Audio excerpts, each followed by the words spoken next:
That weld seam right there is the only thing broken. You can just push that back up and tack weld it to regain the strength. I am not going to fix it because I would rather show exactly the only thing that I see that was wrong with it. It would be a very easy fix, but I'm just going to leave it. Simple welding equipment. I will note, if you do not have welding equipment, and this would be otherwise a hassle for you, if you win this auction, just let me know. Put it in your notes to tack weld that for you. What I will do, I will push it all the way up to the edge of that line and just put a little bead weld right across there for you.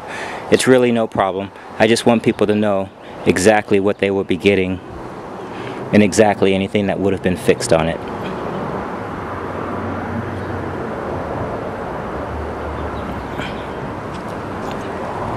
This is the side on the 2.8 liter V6 Fiero. What I call a passenger compartment side. On the Fiero, the engine is sideways. The other option is for the exhaust manifold that's on the side with the trunk. This is the exhaust manifold on the side where the passengers are, or by the glass.